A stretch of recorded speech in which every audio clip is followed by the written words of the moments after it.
medium, Saraswati Group of Education.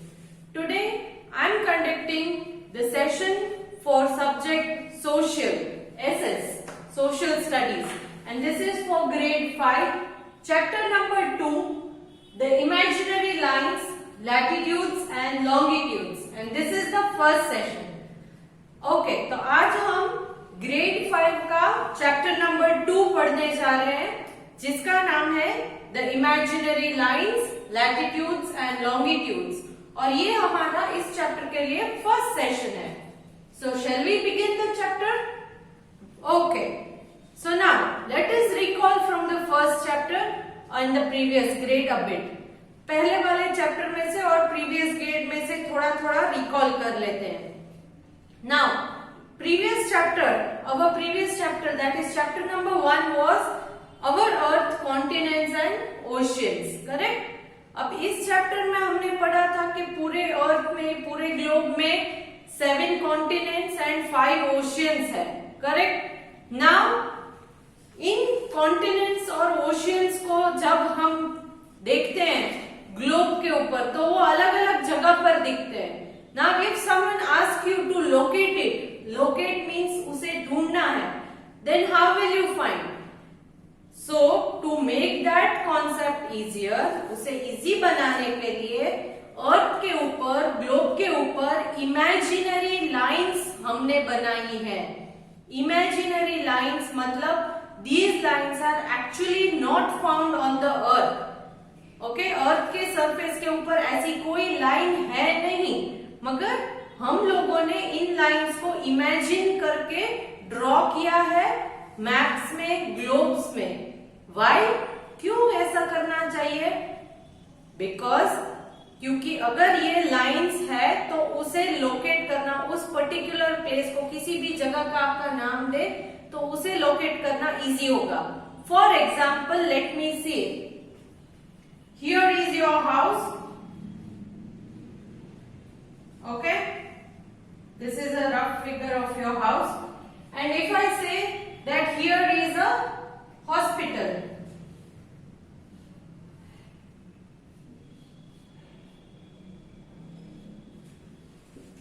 this is a hospital, this is your house. Okay, this is house, this is hospital. Now if I say house और hospital, इसका location क्या है तो किसी को पता है? No, you will just say that you have to walk towards north and east. So walk towards north east and you will find the hospital. But instead of that north east में चलने से hospital आ जाएगी ऐसा बोलने से, अगर हम इसको ग्रिड्स में ड्रॉ करके रख ले, ग्रिड्स मतलब ऐसे स्क्वायर्स, यहां पर नंबर देंगे ए बी सी डी, यहां पर 1 2 3 4 5 6. Now your house, where is your house? In B number 5, B number 5. So B5 में आपका हाउस आएगा. हाउस कहां पर है? B5, B line B number 5, यहां पर हाउस है. हॉस्पिटल कहां पर है? D and 3, D3. So hospital D3, correct. So अगर ये लाइंस है तो किसी भी प्लेस को लोकेट करना इजी होगा. See, for example, if in this box I am having a big tree, so where is the tree? A2, A2. तो ये लोकेट करना इजी हो जाता है. Yes, in the same way, ये ग्लोब है इमेजिनरी. ओके, ग्लोब के अंदर किसी भी प्लेस को अगर आपको लोकेट करना है, ढूंढना है, तो इन लाइंस को स्टडी करके इनके बारे में अगर जानकारी लोगे तो स्टडी करना आसान हो जाएगा. Otherwise you know it will be very difficult just with the help of north east west south. सिर्फ ईस्ट वेस्ट नॉर्थ साउथ बताने से से कोई जगह आसानी से नहीं मिलती है। So now let us begin this chapter. अब इस चैप्टर को हम स्टार्ट करते हैं।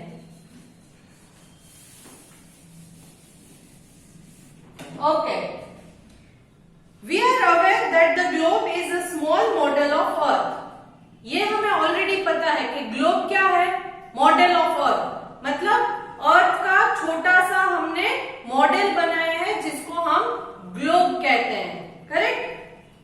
The shape of the earth is like an orange. Earth का शेप भी कैसा है, ऑरेंज की तरह। From the top and the bottom it is a bit flattened and from the between it is bulge.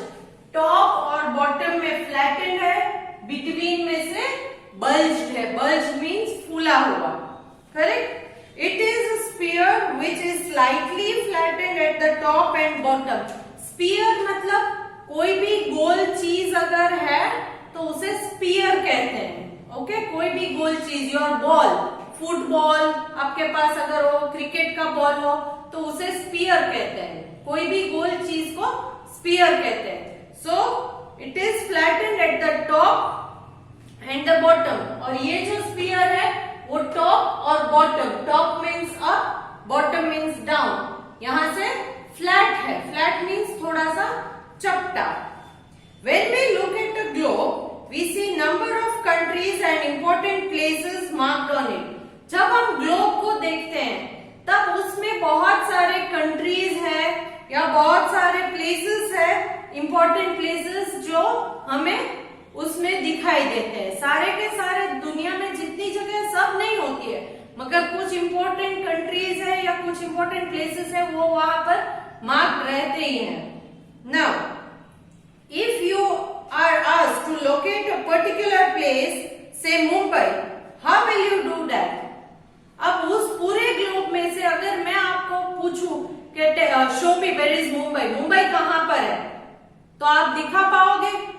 आपको India शायद easily दिख जाए, मगर मुंबई कभी कभी if you don't know exactly the location of Mumbai, India में मुंबई कहां पर है वो लोकेशन अगर आपको नहीं पता है तो आपको मुंबई को लोकेट करना आसान होगा नहीं। How will you do it? तो आप कैसे करोगे? It is not easy to look at the places in the globe. तो इस वजह से ग्लोब के अंदर विदाउट एनी इंफॉर्मेशन कुछ भी लोकेट करना या कुछ भी कोई भी प्लेस को फाइंड करना इजी नहीं है। It is difficult. Also if the place is very small it may not be marked on the globe at all. अगर प्लेस जो है वो बहुत छोटी सी प्लेस है तो वो तो शायद ग्लोब पर होगा भी नहीं, क्योंकि स्मॉल एरियाज, मैंने बोला था कि ग्लोब के अंदर आपको कंट्री मिल जाएंगे, बड़े सिटीज मिल जाएंगे, कैपिटल्स मिल जाएंगे, but small villages and all you might not find, वो शायद नहीं होगा। तो these small areas will not be found. So globe के अंदर मैंने पहले भी ड्रॉबैक्स ऑफ ग्लोब में ये एक ड्रॉबैक है। ग्लोब के 3 ड्रॉबैक है। फर्स्ट ड्रॉबैक कि ग्लोब का एक फेस जब दिखता है तो पीछे वाला फेस नहीं दिखता है। When you can see one face of a globe the other face becomes invisible. And second में drawback was it is not easy for the globe to be carried to every places. So globe को हर जगह पर carry करके ले जाना भी easy नहीं है। देन थर्ड ड्रॉबैक इज, तीसरा ड्रॉबैक कौन सा है ग्लोब का, कि ग्लोब के अंदर हर जगह मार्क नहीं होती है। कुछ इंपॉर्टेंट सिटीज है या कुछ कंट्रीज है या कुछ कैपिटल्स है वो मार्क होते हैं, मगर हर जगह मार्क नहीं होती है। So what can we do to find it now? आपको इतनी आसानी से तो वो मिलेगा नहीं। सिर्फ मैं आपको ग्लोब दे दूं और बोलूं कि इसमें से मुंबई ढूंढ लो, तो आपको ढूंढना आसान नहीं होगा। तो तब हम क्या करेंगे? In this chapter, we will learn about certain lines which are drawn on a map or globe to locate a place on the surface of earth or give direction to people. तो इस chapter में हम यही सीखेंगे कि आपके globe में या आपके मैप में किसी भी जगह को ढूंढना है तो वो कैसे ढूंढें। कैसे ढूंढेंगे? इमेजिनरी लाइंस जो है उनको स्टडी करने से।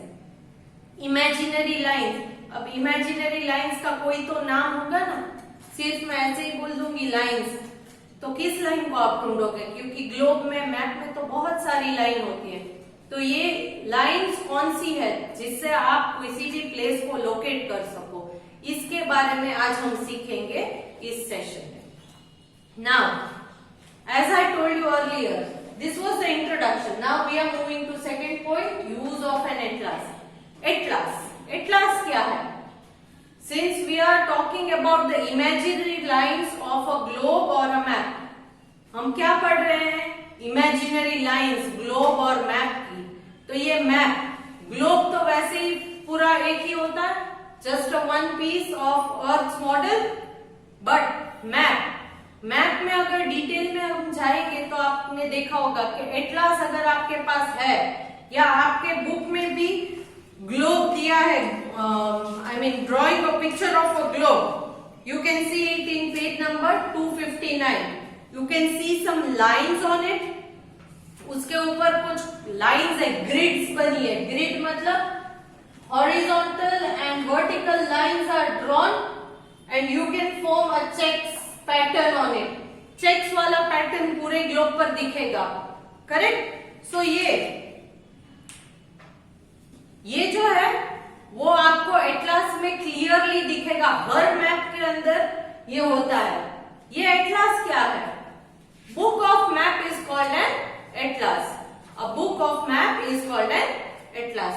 उसमें अलग अलग किस्म के मैप्स होते हैं, पर्टिकुलर किसी एक प्लेस के बारे में, एक कंट्री के बारे में, पूरे वर्ल्ड के बारे में, फिर अलग अलग थीम्स पर भी मैप बनाए जाते हैं, correct? Thematic map. So now you can take out your atlas and flip through their pages. Towards the end you will come across a section called the index. अगर आपके पास एटलास है तो आप उसके पेजेस को फ्लिप करके पीछे की तरफ अगर लास्ट में, एंड में देखोगे तो उसमें एक इंडेक्स करके कॉलम आएगा, पूरे पेज में इंडेक्स होगा। वो इंडेक्स क्या है? An index show you the name of place marked on different map of the atlas. Name of place marked on different maps of a atlas. अलग अलग जगहों का नाम दिया होता है उन इंडेक्स में। लेफ्ट हैंड साइड में आपको प्लेस का नेम दिखाई देगा। इंडेक्स का पेज आप जब खोलोगे तब लेफ्ट हैंड साइड में आपको प्लेसेस के नेम दिखेंगे। आप शायद रेस्टोरेंट में खाना खाने के लिए जाते हो तो आपने मेनू देखा होगा, करेक्ट? उस मेनू में लेफ्ट हैंड साइड में आप क्या देखते हो? अलग अलग डिशेस के नाम, एंड राइट हैंड साइड में उस डिशेस के कॉस्टिंग, प्राइस, कितने की आएगी वो डिश। सब्जी है तो कितने की सब्जी है, वो राइट हैंड साइड में, कॉस्टिंग राइट हैंड साइड में होगा, लेफ्ट हैंड साइड में आपके डिफरेंट डिशेस के नेम्स होंगे, correct? In that same way index में भी क्या है कि लेफ्ट हैंड साइड में you can see the names of different places के नेम्स होंगे। The names are listed in alphabetical order with certain number written alongside means opposite side. So आपने अगर देखा है तो वो अल्फाबेटिकल ऑर्डर मतलब ए वाले पहले, उसके बाद बी वाले, उसके बाद सी वाले। इंग्लिश में आपने ग्रामर में अल्फाबेटिकल ऑर्डर शायद किया होगा, ABCD के according to ABCD you have to arrange this places, correct? तो आपने देखा होगा कि इंडेक्स में अल्फाबेटिकल ऑर्डर में इन प्लेसेस के नाम लिखे हैं, एंड अलोंगसाइड मींस उसके ऑपोजिट साइड में they have written some numbers, कुछ नंबर्स लिखे होंगे। अब ये नंबर्स क्या है अभी आपको शायद समझ में ना आया, because you are not aware of these things, क्योंकि आपको ये नहीं आता है। मगर एक बार सीख लोगे तो समझ में आ जाएगा कि ये क्या नंबर है और इसका क्या इंपॉर्टेंस है। Now these numbers indicate location of particular place and have north as N, south as S, east as E and W as West written on them. In numbers के आगे for example 71 N, 52 S, ऐसे कुछ number और उसके बाजू में N या S लिखे होंगे। ये मैंने सिर्फ एक एग्जाम्पल दिया है, this is just an example. Now ये एन और एस का मतलब है डायरेक्शंस। हमने डायरेक्शंस के बारे में पढ़ा है already. There are 4 main directions, north, east, west and south. तो नॉर्थ का एन, ईस्ट का ई, वेस्ट का डब्ल्यू एंड साउथ का एस। सो इन नंबर्स में भी हम N, S, E, W bracket में देखेंगे। आपकी बुक, आपकी जो टेक्स्ट बुक है, अगर आपके पास टेक्स्ट बुक है तो आप पेज फ्लिप करके 267 पेज नंबर में देख सकते हो। Right side down, right side में नीचे के हिस्से में एक छोटा सा कॉलम दिया है जिसमें आपको एक इंडेक्स दिया है, करेक्ट। उस इंडेक्स में अगर आप देखोगे तो अलग अलग प्लेस के नेम है, लेफ्ट हैंड साइड में अल्फाबेटिकल ऑर्डर में है, और उसके ऑपोजिट साइड में या अलोंग साइड में they have given you some numbers along with these markings as N, S, E and W. Now this much is clear. इतना क्लियर हो गया कि यूज ऑफ एटलास क्या है, कि आप किसी भी प्लेस का नेम पहले इंडेक्स में ढूंढ लो और उसका लोकेशन जो है वो इन नंबर्स से आपको मिलेगा। Now you will learn locating a place. किसी भी प्लेस को लोकेट कैसे करते हैं, ढूंढते कैसे हैं। When we look at the globe, we see number of lines on it. Globe अगर आप देखोगे तो बहुत सारी लाइंस उसमें पाओगे। A line are imaginary lines which do not actually exist on the surface of earth. ये सारी की सारी लाइंस वो इमेजिनरी लाइन है, क्योंकि हमने सिर्फ ये इमेजिन करना है। वो लाइंस एक्चुअली अर्थ के सरफेस पर है नहीं, मगर हमने इमेजिनरी लाइंस बनाई है। क्यों?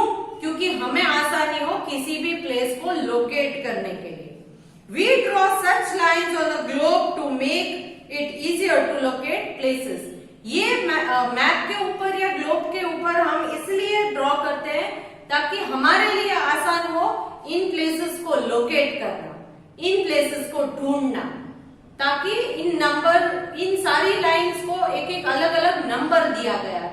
We are given different number to each line. So, and that will be a fixed number. ये नंबरिंग फिक्स रहता है, okay? They are of two kinds. These lines are of two kinds. One is latitude and one is longitude. एक है latitude, एक है longitude. अब confusion मत create करना। क्यों? Long मतलब क्या है? Long मतलब लंबा। See.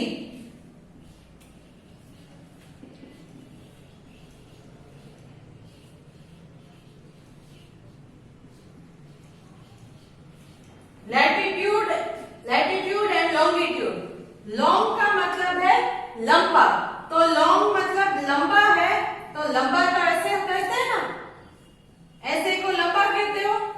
No, this is long, this is not long. Okay, so longitude, ये नाम याद रखना। तो इसका मतलब है अगर ये ग्लोब है, यहाँ पर ये नॉर्थ पोल, ये साउथ पोल, ये मैंने नॉर्थ पोल और साउथ पोल देखो टिल्टेड पोजीशन में किया है, cross position. See here, cross में है मेरी स्केल, करेक्ट? तो ये टिल्टेड पोजीशन में, तो यहां से ऊपर से नीचे जो लाइंस आएंगी उसे हम लॉन्गिट्यूड कहेंगे, और ऐसे क्रॉस में जो लाइंस जाएंगी उसे लैटिट्यूड कहेंगे। North pole, south pole, centre में क्या आएगा? Yes, centre there is equator. ये इक्वेटर है, अर्थ के बीचों बीच जो अर्थ को डिवाइड करता है into 2 equal halves, this line is equator. Equator is the largest और द लॉन्गेस्ट लैटिट्यूड। ये लैटिट्यूड है, इक्वेटर एक लैटिट्यूड है और सबसे बड़ी लैटिट्यूड, क्योंकि जैसे जैसे ये ऊपर की तरफ बढ़ती जाएगी यहाँ की लाइंस वो छोटी होती जाएगी, यहाँ की लाइन तो एकदम छोटी आ जाएगी। तो सबसे बड़ी लाइन कौन सी है? ये वाली, इक्वेटर। इक्वेटर क्या है? It is a latitude. ये इक्वेटर एक लैटिट्यूड है ना। North pole, south pole,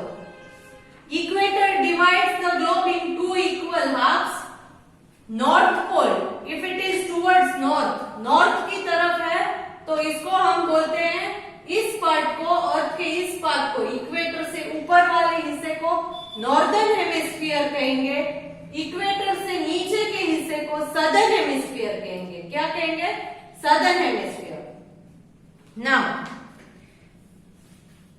we already know that the axis of earth is imaginary line passing through its center. ये एक्सिस ऑफ अर्थ एक इमेजिनरी लाइन है जो अर्थ के बीचों बीच में से ऐसे सेंटर में से क्रॉस होकर आती है। Correct? The earth constantly rotates on its axis, और ये अर्थ जो है इस एक्सिस के ऊपर कॉन्स्टेंटली घूमता रहता है, रोटेट करते रहता है। Rotation causes day and night, so one rotation takes 24 hours and it causes changes in day and night. The two ends of the axis are called the poles. ये axis के दो and है, जो ये वाला एंड और ये वाला एंड, इसको पोल्स कहेंगे। North pole and south pole, north pole, south pole. This is an axis. ये एक्सिस है जिसके ऊपर अर्थ रोटेट करता है। ये एक इमेजिनरी लाइन ही है। And this axis, the fixed point of axis are called the poles. ये दो poles है, वो end of the axis है, ends है axis के। ऊपर की तरफ का north pole, नीचे की तरफ का south pole. The point in the north is north pole and the point in the south is south pole. Point in the north is north pole, point in the south is south pole. Okay? Now let us learn a bit more about imaginary lines. In imaginary lines के बारे में थोड़ा और पढ़ेंगे। The equator is imaginary line drawn halfway between the north pole and the south pole. ये equator है। ये equator क्या है? ये भी एक इमेजिनरी लाइन ही है। इक्वेटर एक इमेजिनरी लाइन ही है जो पूरे अर्थ को 2 इक्वल हाफ में कट करता है। आप रोटी खाते हो तो कभी कभी हाफ रोटी करते हो, तब क्या करते हो? वो रोटी गोल है तो बीच में से, सेंटर में से उसे कट करते हो। वैसे ही ये अर्थ का पूरा जो स्फीयर है उसको 2 इक्वल पार्ट में डिवाइड करता है इक्वेटर। ऊपर का हिस्सा नॉर्दर्न हेमिस्फीयर, नीचे का हिस्सा southern hemisphere. So I hope this much is clear to you. Let me recall today's session. एक बार फिर से आज हमने क्या पढ़ा मैं रिकैप करवाती हूँ आपको। पहले मैंने इंट्रोड्यूस किया था आपको कि इस चैप्टर को क्यों हमें सीखना है, क्योंकि किसी भी प्लेस को लोकेट करना है तो आपके लिए ये जानना बहुत जरूरी है कि वो प्लेस एक्चुअली आती कहाँ है। सिर्फ direction east west north south से नहीं होगा। Then I also talked about globe. Globe के बारे में मैंने बोला था आपको कि globe is spherical, Earth's model, Earth का मॉडल है। On the globe you can see imaginary lines and it forms a grid. Okay? Then use of atlas. Atlas क्यों चाहिए? क्योंकि without atlas, at the back of the atlas you will find index, on which you will find on the left hand side names of the places in alphabetical order, and alongside the places you will find some numbers. In numbers में आपने N, S, E, W ऐसे देखा होगा। These N, S, E, W are nothing but north, east, west, south, ये सब directions mention किए जाते हैं। Correct? Then I talked about this, that this is the axis of the earth and the ends of the axis are north. Towards north it is north pole, towards south it is south pole. Then equator divides the earth in 2 equal halves. Equator divides the earth in 2 equal halves. Towards the north, this part is called northern hemisphere, this part is called southern hemisphere. हमारा country है India. India Asia में आता है, correct? Asia कहाँ पर है? Asia southern hemisphere में नहीं है। एशिया जो है वो नॉर्दर्न हेमिस्फीयर में है। So here comes the end of this session. अब हम इस सेशन को यहाँ पर ब्रेक देते हैं। Next session we will talk about latitudes and longitudes in detail. Along with this, I am sending a worksheet. It is fill in the blanks based and you will write the answers with the help of your textbook PDFs or with the help of video. Hope you all enjoyed this session. Bye.